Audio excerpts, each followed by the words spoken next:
You know what? I think cute anime girls go kind of hard. Slice of life. A genre that shows you a slice of life. I don't know where I was going with this. I know a lot of people who aren't a fan of slice of life because for the most part, nothing's fucking happening. Girl A meets girl B and then they're all like, I'm begging you, do something, please. I mean, at that point, you might as well be watching a pigeon eat a cracker outside a Starbucks in New York City. Basically nothing. But whenever I try to turn off the show in order to move on to another brain-dead shonen action series, there is always one thing that's stopping me. And yes, it's cute anime girls. Could you tell? And it's not just any cute anime girls, it's ones that are grounded in reality, who aren't afraid to confront the world for what it is. Because sometimes you don't need a drama, a complex plot, or a self-motivational shat quote to fill in that missing hole in your life. Sometimes all you need is some cute anime girls doing some truly amazing things to change how you feel about life. Sun Tzu, Art of Anime Girls. So if you want to experience some peak fiction, or if you just want some of that good old serotonin, then let me give you both. That's right, we're not talking about cute girls doing cute things. Today, we're talking about cute girls doing some truly extraordinary things.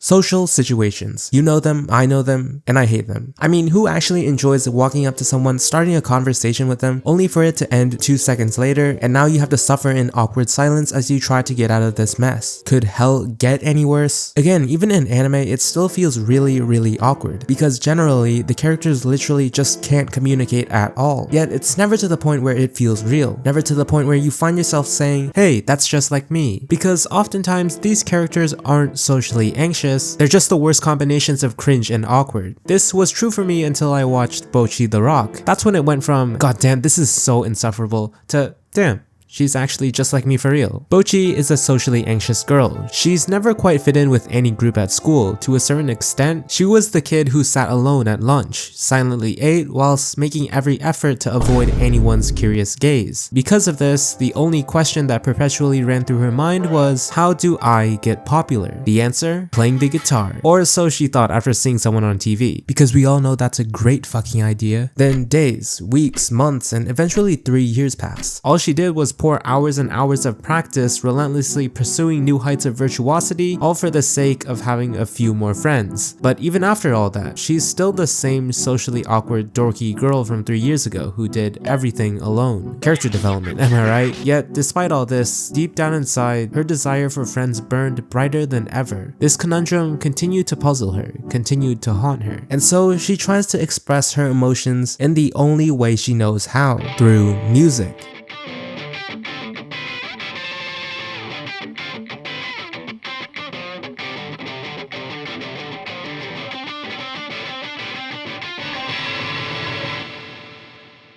There is no other word to describe it than mesmerizing. Everyone's eyes are glued onto her, and for the first time she's the one taking the spotlight, taking the main stage, blowing everyone's expectations out of the water. It didn't matter if she was scared deep down inside, or if she was anxious about it the whole time, because she knew that this was something she had to do, to prove that this band has what it takes to succeed. It's not that she can't communicate, or doesn't have any emotions, it's that she has too many of them. So much so that she doesn't know the right way to express them in any other way besides music. Because when she's on that stage, shredding the guitar, it's one of the few moments where she can truly be herself. For me, this moment hits every single time, hitting every single emotion on every single level. Shock, surprise, astonishment, joy, that cathartic feeling that we were witnessing something great. The sight of someone facing their fears, overcoming them, and proving everyone wrong. And if this isn't amazing, then I don't know what is.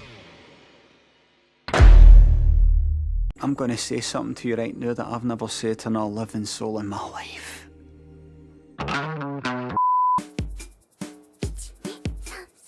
Okay, do I really need to explain this? It's the pinnacle of anime. I'm just stating the facts. Attack on Titan wishes it could be this good. This is the greatest thing anime has done. It's also a pretty good show too. Camping in real life is like, this is shit. Meanwhile, camping in anime, that's like, hey, this hit's kind of different. I know a lot of us watch anime just to escape the pressures of reality, to sit back and not have to worry about essays, exams, and work. Sometimes it's nice to just turn your brain off and relax, before you realize that it's 1 hour before midnight and your essay's due at 11:59 p.m. and you have a test tomorrow. Wait, do I have a test tomorrow? So if you want a comfy anime to waste your time on, then look no further than Yuru Camp, an anime about a bunch of girls going camping. That's it. That's the show. Wait, hear me out because it's actually pretty damn good. I don't know if it's because of the character designs or the music, but the show has a unique characteristic to it that makes you feel nostalgic for a place you've never been to and for an activity you rarely take part in. Because I know and you know the truth, camping sucks. You can call me privileged, but I am not taking a shit in the fucking trees. Yet even with the burning hatred I had for camping, it was this show that got me to at least enjoy a bit of it. It was this moment in episode 1. The two girls huddled up in their warm jackets, slurped their piping hot ramen noodles next to a crackling fire in the dead of night. From the lake, the water gently moves across the smooth pebble stones and a soft whisper of rhythmic melody slowly ripples across the forest. It's quiet, it's atmospheric. Everything is so still and silent until one of the girls catches a glimpse of something in the night background. She turns her head fully and completely takes in the scenery in front of her, and it's nothing but breathtaking.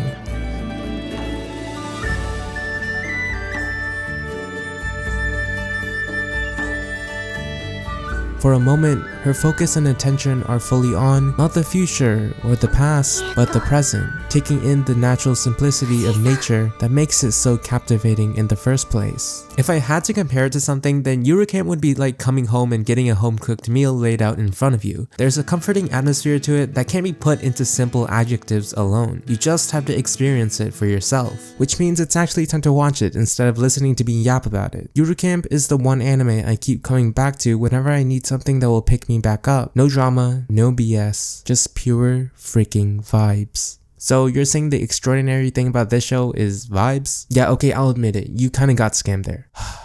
You're gonna sneeze in my salad, aren't you?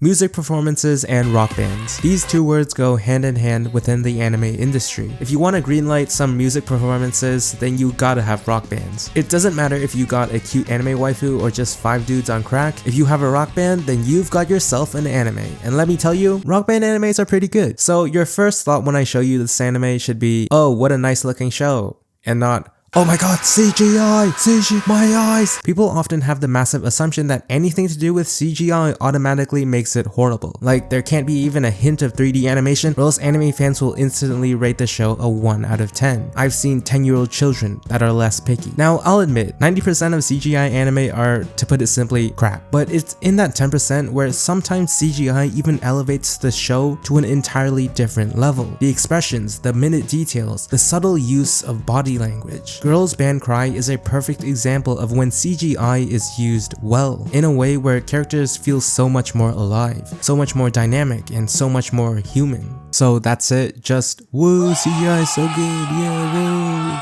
woo. Okay, just hear me out. For most of the anime, characters spend time arguing with each other, flipping someone off and having even more arguments. But it's never just for the sake of drama. It's because of their individual natures that they'd inevitably clash. Take this for example. This girl's super impulsive and is really aggressive when it comes to the things she likes. And this girl just doesn't give a shit. The two are like oil and water. They don't mix well. I'm sure you already knew that, but okay, whatever. It's this dichotomy between the two that makes their relationship so endearing. They have to work through their differences even if they argue constantly because they both know that this band can't work without the other. And it makes them feel so much more alive, so much more relatable than your typical cute moe bait, which isn't a high bar to overcome if I'm being completely honest. Nothing in the show remains static, and episode after episode, you keep on seeing completely new sides to these already established characters. And that's what makes it so good. And what else?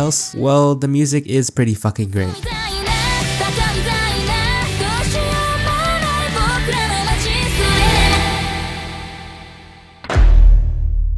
There are very few shows that I can confidently say have the power to change your life. And as cliche as it is, I can't deny that A Place Further Than the Universe wasn't that show for me, because it was. There's a moment I remember in episode 12 when Shirase finally reaches the last place on Earth that might have a trace of her mom, who passed away 3 years ago. She's doubtful. She thinks that they won't find anything. She believes that it's all a pointless effort and tries to accept that making it this far was good enough. And then they find it. A laptop. It's her mom's. She opens it, types in a password, and it turns out to be wrong. She glances up, types in a number, the day she was born, and then the laptop opens. And there's only one thing on the screen that she sees. Dear Mom from Kobichizawa Shirase. The sentimental emails she sent to her mom's address over the past 3 years all came pouring out, from 30 to 100 to over 1,000 unread emails. The wave of grief and emotions she thought she got over, the feelings that she's bottled up, it all came rushing back. It's been 3 years since her mom's death, and there are over 1,000 unread emails, which means that she sends an email nearly every single day. That's how much this girl misses her mom. And after finally seeing them all through her mom's laptop, she's forced to face the fact that her mom is truly gone. Yet, in spite of all this, it doesn't mean that her journey to Antarctica was all for nothing. It gave her a sense of closure. It gave her new friends to share this experience with. It gave her memories that would last her a lifetime. It always destroys me every time I watch this anime because it's one of the few shows that I think is able to connect with everyone on a level that very few shows are ever able to reach. In a world overflowing with cliché life stories or commercialized life lessons, it's shows like this that reminds me of why I fell in love with this medium in the first place. It resonates with you, strikes a chord within you that gives you the motivation to do something about your life. Because even if you're scared, even if you want to postpone that one day, even if it all turns out to be pointless, just remember what it was that pushed you to take that first step towards something new. And if you do remember, there's no doubt that you'll be able to travel to the ends of the universe itself. And that's when you start living your life.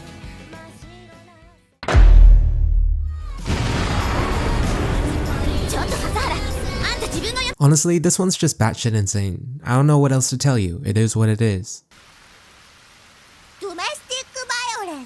Just a bit of banter. What would happen if humanity spiraled down the path to extinction? The cause? Well, humanity itself. War is a powerful word that many of us are familiar with, but it's also a word that just as many of us aren't. What does it mean for a world to be broken up by war? What hope is there when everything you cherish is grounded to ashes by raining bombs in the desolate sky? What can you do in a world with nothing remaining in it? In a post-apocalyptic world of forsaken cities, crumbling buildings, and broken guns and knives scattered across the ground, two girls are on a journey. But contrary to expectations, this anime isn't about nihilism or, oh, the whole world's coming to an end, oh my god, oh no, because the world's already ended. The show avoids dwelling too heavily on the disappointing reality and focuses on the brightening optimism and appreciation for life these two girls have. The anime shows us that life is really about appreciating the little things and sometimes not getting too caught up with everything around you. It's about the present, the now, and that is simplicity at its finest. Let's talk about endings in anime. Not that kind of ending. Side note though, who actually watches them? Everyone skips them anyways. No, I'm talking about a conclusion to an anime. 80% of them don't stick the landing, trip, and fall over. 10% of them turn out to be a car crash dumpster fire. I'm looking at you, domestic girlfriend. But it's in the remaining 10% that you find an ending that truly encapsulates what the core of the show was about and wraps everything up perfectly in a way that surpasses all your expectations. For me, there is nothing that demonstrates this better than K-on's episode 24. Who knew all it took was some cute girls and their freaking tea to actually make me cry? Sometimes you don't need a therapist, but a healthy dose of anime girls. Please don't send this to a therapist. These girls are part of a band, and for the past few years in high school, hanging out with each other after school was always the highlight of their day. Getting up to something stupid, chatting and eating snacks, and occasionally practicing their music. These experiences were core memories that they could never forget, no matter how much time had passed. But sometimes when you're having so much fun, it's easy to forget that everything always comes to an end, which is why this final scene was so emotionally powerful. The four girls are forced to say goodbye. Goodbye to their teachers, their friends, and their time at school itself. They're forced to close a chapter in a part of their lives. Seeing the empty classroom or the fond farewells written on the chalkboard struck a chord within me that I never knew was possible with this medium. It reminded me that goodbyes will always eventually come, but that doesn't make those little memories you had any less meaningful, because even if it's all over, it's those little experiences in that incredibly small part of your life that will stick with you for the entirety of it. And what more beautiful way to show this than through a song?